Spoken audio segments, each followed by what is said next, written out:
Hello दोस्तों, जोहार।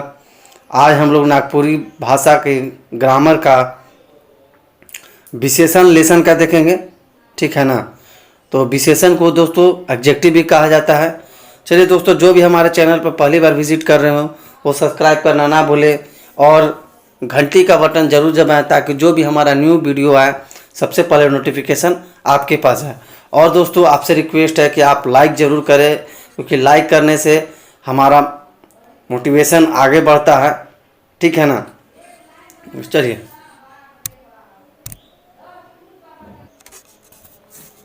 चलिए दोस्तों, अब हम लोग नागपुरी भाषा के विशेषण के बारे में परिभाषा जानते हैं। देखिए, नागपुरी भाषा कर व्याकरणिक स्वरूप कर विवेचना करे में विशेषण कर महत्व अपार है।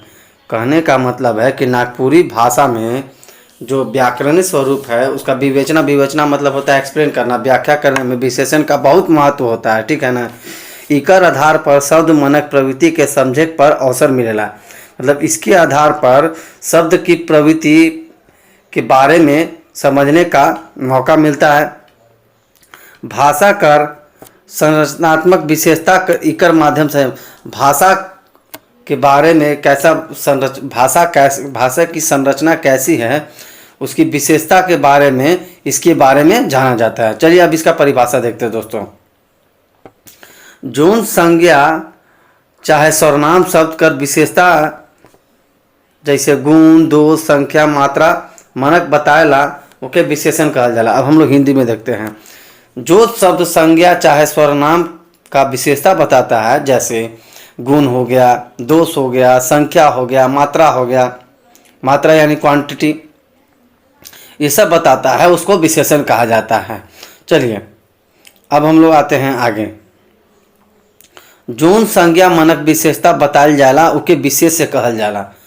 देखिए, जो संज्ञा शब्द की विशेषता बताता है उसको क्या बोलते हैं? विशेष से कहल जाला। जैसे विशेषण है, देखिए विशेषण कौन कौन है दोस्तों? नीमन, सुंदर, हरियर, भलाई, मना मतलब होता है आदि। अब हम लोग हिंदी में आते हैं। नीमन विशेषण में देखते हैं, नीमन मतलब होता है अच्छा, सुंदर मतलब तो सुंदरता जानते हैं, हरियर मतलब होता है हरा, हरा भरा, भलाई तो जानिए रहे दोस्तों। अब आते हैं विशेष से। इसका देखिए संज्ञा शब्द को कैसे बदलेगा। नावा कन्या, देखिए कन्या दोस्तों संज्ञा शब्द है, लेकिन इसमें नावा जुड़ गया तो इसका विशेषता बता दे कि यानी कन्या तो है तो यह नया कन्या है। ठीक है ना। अब और देखते हैं पुराना फटफटिया। पुराना मतलब पुराना फटफटिया, फटफटिया मोटरसाइकिल को कहा जाता है। ठीक है, तो मोटरसाइकिल तो है लेकिन क्या है? पुराना है। गोली का कहने का मतलब है कि गाय तो है लेकिन गोली है, इसका विशेषता बता रहा है। देखिए नागपुरी भाषा में 4 किस्म कर विशेषण आहे। मतलब नागपुरी भाषा में जो विशेषण है उसके 4 भेद हैं। कौन कौन है? एक है गुणवाचक, एक है परिमाणवाचक, एक है संख्यावाचक और चौथा है सार्वनामिक विशेषण। चलिए हम लोग एक एक करके इसके बारे में जानते हैं फ्रेंड्स। देखिए गुणवाचक के बारे में पहले जानते हैं। ऐसन विशेषण जे संज्ञा चाहे सर्वनाम कर गुण, दोष, दशा, अवस्था, रंग, आकार, प्रकार, कुछ एक भाव, समय, ठाव मनक बोध करायला उके गुणवाचक विशेषण कहल जाएला। अब हिंदी में आते हैं दोस्तों। मतलब कि ऐसा विशेषण जो संज्ञा चाहे सर्वनाम का गुण, दोष जानते हैं, डिफेक्ट, दशा सिचुएशन, अवस्था, रंग, आकार, कुछ एक भाव जानते हैं, इमोशन, समय, ठाव इत्यादि बोध कराता है, उसे क्या बोलते हैं? गुणवाचक विशेषण। जैसे मैं एग्जाम्पल दे, वो दयालु आदमी है। क्या देखिए, आदमी तो है, यहाँ संज्ञा है आदमी, लेकिन बता क्या रहा है? वो आदमी दयालुता का बता रहे, मतलब कि वो जो आदमी है वह आदमी है जो वो दयालु है। चलो बैर मीठा है। देखिए बैर यहाँ दोस्तों संज्ञा है, लेकिन बोल रहा है कि कैसा है? मीठा है, यानी उसका गुण बता रहा है। वो आदमी बड़ा खच्चड़ है, बोल रहा है कि वह यहाँ देखिए सर्वनाम है दोस्तों, आदमी तो संज्ञा हो जाएगा। और बड़ा खच्चड़ मतलब होता है बदमाश है, तो इसका विशेषता बता रहे हैं। ठीक है ना। अब थोड़ा सा देखते हैं कि इस जो वाक्य में आप देख रहे हैं, ऊपरे देवल वाक्य में दयालु, मीठा, खच्चर जैसन शब्द माना गुणवाचक विशेषण का उदाहरण है। मतलब जो ऊपर में वाक्य जो दिया है, दयालु, मीठा, खच्चर जैसन, ये सब शब्द है वो गुणवाचक विशेषण का उदाहरण है। देखिए, गुणवाचक विशेषण हेठे देवल आधार पर आए हैं। मतलब गुणवाचक विशेषण के नीचे कुछ दिया हुआ है उस, ठीक है ना। तो हम लोग देखते हैं गुण के बारे में। पहला बेस, बेस मतलब अच्छा बोलते हैं, अच्छा, नीमन, सुंदर, सुशील, सीधा साधा, मतलब ये गुण बताएगा किसी का। अब आते हैं दोष। दोष में हो गया बेढ़प, खोट, बुरा, बेकार, खच्चर, दुर्जन, मतलब किसी का दोष बता रहा है। अब आते हैं रंग में। रंग में लाल, पियर, हरियर, करिया, उजर, तेल सांवर, नील इत्यादि। चौथा में दिया आकार प्रकार, जैसे कि किसी का आकार लंबा, मोटा, चपटा, चौरस, तिनकोनिया, ये सब है। ठाव, ठाव जैसे होता है कि बाहरे, भीतरे, मतलब कौन सा स्थान है, ऊपरे, हेठे, मांझे, सोझे, ऊंचे, मना। समय है, समय में बोल रहा है बिहनिया, बिहनिया यानी सुबह, कलवा, बेरा, सांझी, शाम, अदरतिया, भिनसरिया, ये सब टाइम बता रहा है। दशा जैसे रोगाल, निरोगी, पातर, दुबर, मोटा, बता रहा है दशा कैसा है, वो रोगी है कि निरोगी है, पतला है कि दुबला है, मोटा है। अब अवस्था, अवस्था हो गया जवानी, बुढ़ारी, अधेड़, बालक, बचपन, सब क्या हो गया, अवस्था हो गया। कुछ एक भाव जिसे बोलता है कि भाई वो खसमस है, रूखड़ है, चिकन है, दरदर है यानी दरार है इत्यादि। चलिए अब हम लोग आगे देखते हैं। अब हम लोग आते हैं परिमाणवाचक विशेषण। जेकर से कोनो चीज, वस्तु, जिनिस, मनक नाप तौल जो कर जानकारी मिलेला उमन परिमाणवाचक विशेषण कहला। बोल रहा है कि जो शब्द से वस्तु, चीज, नाप तौल का जानकारी मिलता है उसे परिमाणवाचक विशेषण कहल जाता है। जैसे तीन पुरसा पानी। अब देखिए पानी तो है लेकिन तीन पुरसा है, तीन पुरसा है। दुई बीता रबड़, रबड़ है तो दुई बीता। ये पहले हम लोग देसी जमाने में अभी भी मेजरमेंट किया जाता है, नाप तोल किया जाता है, नाप किया जाता है। अब तो फीट और मीटर का यूज़ किया जाता है। अभी भी गाँव में होता है कि रबड़ तो है लेकिन 2 फीट 2 बीता है। अब देखिए नागपुरी भाषा परिमाणवाचक विशेषण 2 किस्म का होएला। नागपुरी भाषा में परिमाणवाचक विशेषण के 2 भेद हैं। इसको उपभेद कहेंगे विशेषण का, ठीक है ना। तो परिमाणवाचक विशेषण का पहला भेद है निश्चय परिमाणवाचक विशेषण, दूसरा है अनिश्चित परिमाणवाचक विशेषण। तो हम लोग पहले देखते हैं निश्चित परिमाणवाचक विशेषण का। जे कोनो वस्तु चाहे जिनिस कर निश्चित मात्रा कर बोध कराना ओके निश्चित परिमाणवाचक विशेषण कहल जाला। जैसे 1 पहला चाउर, 2 खंडी धान, 3 काठ मड़ुआ। देखिए अब हम लोग हिंदी में एक्सप्लेन करते हैं, हिंदी में समझते हैं। जो शब्द वस्तु चाहे जिनिस मतलब कोई सामान के बारे में निश्चित मात्रा का बोध कराता है उसे निश्चित परिमाणवाचक विशेषण कहते हैं। जैसे 1 पहला चाउर, बोल रहे एगो एक है, ये है डिफिनिट है ये कि यह इतना है। 2 खंडी धान मतलब धान तो है लेकिन 2 खंडी है, इससे ज़्यादा नहीं है, ये डिफिनिट बताता है, ठीक है। 3 काठ मड़ुआ, मड़ुआ का रोटी होता है दोस्तों, तो मड़ुआ है तो 3 काठ है, ठीक है ना।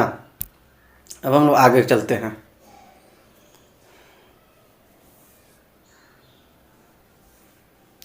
और अनिश्चित परिमाणवाचक उसका अपोजिट हो जाएगा फ्रेंड्स। कि अगर मान लीजिए कोई बोल रहा है कि धान बहुत सारा धान है या मड़ुआ बहुत सारा, तो यहाँ देखिए कंफर्म नहीं कर रहा है, अनडिफिनिट है, ठीक है ना। अब आते हैं हम लोग संख्यावाचक विशेषण। देखिए संख्यावाचक विशेषण उके कहल जाला जे संज्ञा चाहे सर्वनाम कर संख्या कर बोध कराएला उके संख्यावाचक विशेषण कहे ना। जैसे ई कोठरी में 5 आदमी सुते ना। देखिए अब हम लोग हिंदी में आते हैं। जो शब्द संज्ञा चाहे सर्वनाम का संख्या बताएगा, संख्या का बोध कराएगा, परिमाण में बताएगा दोस्तों, नाप तौल का कि कितना है, ठीक है ना। जैसे मान लीजिए कि तेल हो गया, दूध हो गया, फिर सामान का जैसे माप करते हैं, ठीक है ना, कि हाँ ये 5 किलोमीटर दूरी पे है, लेकिन संख्यावाचक में संख्या बताएगा। चलिए इसका एग्जांपल, जैसे एक कोठरी में 5 आदमी, एक कोठरी कहने का मतलब इस कमरा में 5 वो आदमी हैं, तो यहाँ आदमी का संख्या बता रहा है दोस्तों, ठीक है ना। संख्यावाचक विशेषण कर दुई उपभेद वाला, संख्यावाचक विशेषण का 2 गो उपभेद होता है। कौन कौन है? एक निश्चित संख्यावाचक विशेषण, दूसरा है अनिश्चित संख्यावाचक विशेषण। अब आते हैं हम लोग निश्चित संख्यावाचक विशेषण के बारे में। जे विशेष मन से विशेष कर निश्चित संख्या कर जानकारी मिलेला उके निश्चित संख्यावाचक विशेषण कहल जाएला। तो अब आते हैं इसका एग्जाम्पल। पहले हम लोग हिंदी समझते हैं। निश्चित वाचक संख्या विशेषण उसको कहते हैं जो विशेषण से विशेष से कर निश्चित संख्या का बोध होता है, निश्चित जानकारी। जैसे बोला कि भाई इस कमरा में 5 आदमी, तो ये निश्चित संख्या का बता रहा है दोस्तों, ठीक है ना। जैसे पहला बेटा, पहला मतलब पहला बेटा हो गया, यहाँ संख्या की एक ही बेटा है, पहला है, ये निश्चित हो गया। 4 किताब, 4 किताब है मेरे पास भाई, 4 से ज़्यादा है नहीं। 50 साल, ये भी देखिए संख्या बता रहा है कि 50 साल आदमी का हो गया। अब आते हैं निश्चित संख्यावाचक विशेषण कर हेंटे देवल 6 रूप होवेला। निश्चित संख्यावाचक विशेषण का 6 रूप होता है दोस्तों। और हम लोग नीचे देखते हैं, देखिए जैसे पहला है क्रमवाचक विशेषण, क्रमवाचक में सीरीज हो गया, जैसे पहला, दूसरा, तीसरा, चौथा, ये सीरीज चलेगा, ठीक है ना, क्रम से चलेगा। गिनती सूचक होता है, गिनती में जैसे हो गया 1 2 3 4 5 जितना भी हो इत्यादि। आवृत्ति सूचक, आवृत्ति जानते हैं, इसको फ्रीक्वेंसी भी बोला जाता है, जैसे 1 हरिया, 2 हरिया, 3 गुना, 5 गुना। अब आते हैं समुदाय सूचक, जैसे 3 4 5 ग्रुप का बता रहा है। समुच्चयवाचक, जैसे जोड़ा, दर्जन, बत्तीसी, सैकड़ा। छठा है दोस्तों प्रत्येक बोधक, जैसे हर दिन, गोटा राइट, सगर दुनिया, मतलब एक साथ होता है, जैसे माता पिता, या हर दिन का बात कर रहा है, या पानी वानी, ठीक है। चलिए अब हम लोग आगे देखते हैं अनिश्चित संख्यावाचक विशेषण। इस दोस्तों निश्चित संख्यावाचक विशेषण का उल्टा होगा। चलिए हम लोग इसके बारे में थोड़ा सा जान लेते हैं। जे विशेष मन से कोनो विशेष कर निश्चित संख्या मनक बोध नहीं हुएला उके अनिश्चित संख्यावाचक विशेषण कहना। जैसे तनिक, थोड़े, पूरे, बहुत, ढेर, बगरा, कम, कटिक, तनि, कुन इत्यादि। तो क्या अब हम लोग हिंदी में आते हैं। जो विशेषण से कोई विशेष कर निश्चित संख्या का बोध नहीं होता है उसे अनिश्चित संख्यावाचक विशेषण कहते हैं। जैसे थोड़ा, इसमें दोस्तों कंफर्म नहीं है, ये डिफिनिट नहीं है। थोड़ा मतलब कितना भी थोड़ा, बड़ा, बहुत, तो ये देखिए इनडिफिनिट है, ठीक है ना। चलिए हम लोग आगे बढ़ते हैं। अब आते हैं सार्वनामिक विशेषण। कुछ सर्वनाम मन भी जब कोनो संज्ञा कर विशेषता बताएला विशेषण का रूप में व्यवहार होएला तब उके सार्वनामिक विशेषण कहल जाएला। नागपुरी में 4 किस्म के सार्वनामिक विशेषण आएला। चलो अब हम लोग हिंदी में जानते हैं। देखिए कुछ सर्वनाम जब कोई संज्ञा का विशेषता बताता है उसे सार्वनामिक विशेषण कहा जाता है। नागपुरी भाषा में 4 किस्म के सार्वनामिक विशेषण होता है। देखिए इसमें होता है पहला निश्चयवाचक सार्वनामिक विशेषण। इसके बारे में अच्छा, जैसे ई कलम, ऊ किताब सर्वनाम है।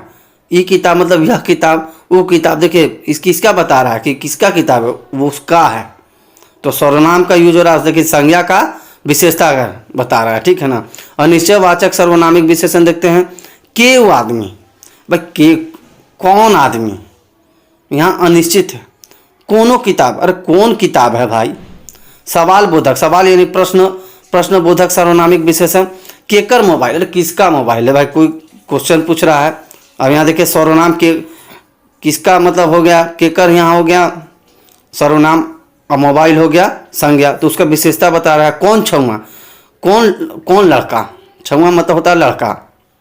क्वेश्चन पूछ रहा है कौन छुआ, भाई कौन है भाई, कौन लड़का है, ठीक है ना। अब आता है चौथा संबंध बोधक सर्वनामिक विशेषण। संबंध बोधक में देखते हैं हम लोग, रिलेशन बनाएगा एक दूसरे से। जे धांगर से मालिक, बोलता है कि जो धांगर से मालिक है। धांगर यहाँ देखिए आदिवासियों में घुमकोड़िया और ये सब होता है, घोटुल, तो उसमें धांगर और धांगरीन होते हैं, ये लोग ट्रेनर होते हैं आदिवासियों के बारे में, तो उसी के बारे में। जो धांगर से मालिक, जो धांगर से मालिक, भाई के है मालिक, तो धांगर मालिक कौन है? धांगर है। नागपुरी भाषा में विशेषण संबंधी विशेषता परिमाणवाचक और संख्यावाचक विशेषण में देखे के लिए मिलत रहे, मगर अब अंतर्राष्ट्रीय मानकता में ये विशेषता बदल जाए हैं। आधुनिक काल में हमरे एकर लागिन अंतर्राष्ट्रीय मानकता के व्यवहार करत ही, जैसे ग्राम, किलोग्राम, लीटर, लाख, करोड़, मन।